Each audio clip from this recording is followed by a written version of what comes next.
Simt că asta va fi ziua mea norocoasă. Ziua 267 încercăm să atingem 40.000 de goluri la acest filtru fără skip Edmundo. 6 ori 344.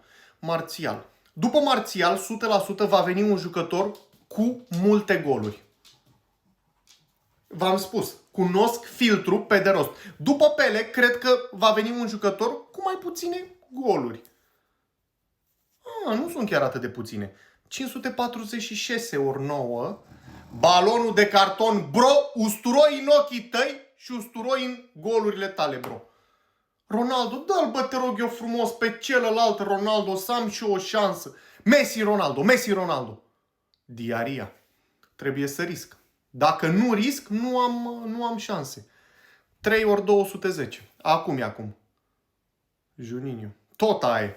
Același număr de goluri. 7 ori 210. M-a spulberat pe final ca de fiecare dată. Fac pariu 100%. L-am cerut pe Messi. O să vină Baresi. Ultimul jucător o să fie Baresi 100%. Bă, ce v-am zis? Bă, nu se poate! Bă, ce v-am zis? Bă, ce v-am zis că o să fie Baresi ultimul jucător? Calculăm și revenim. Profiltrul ăsta mă distruge. Bă, își bate joc de mine în ultimul an. Nu vine să cred cu cine m-am pus. Bă, n-am nicio șansă și tot continui și văd că nu am nicio șansă cu o singură încercare pe zi.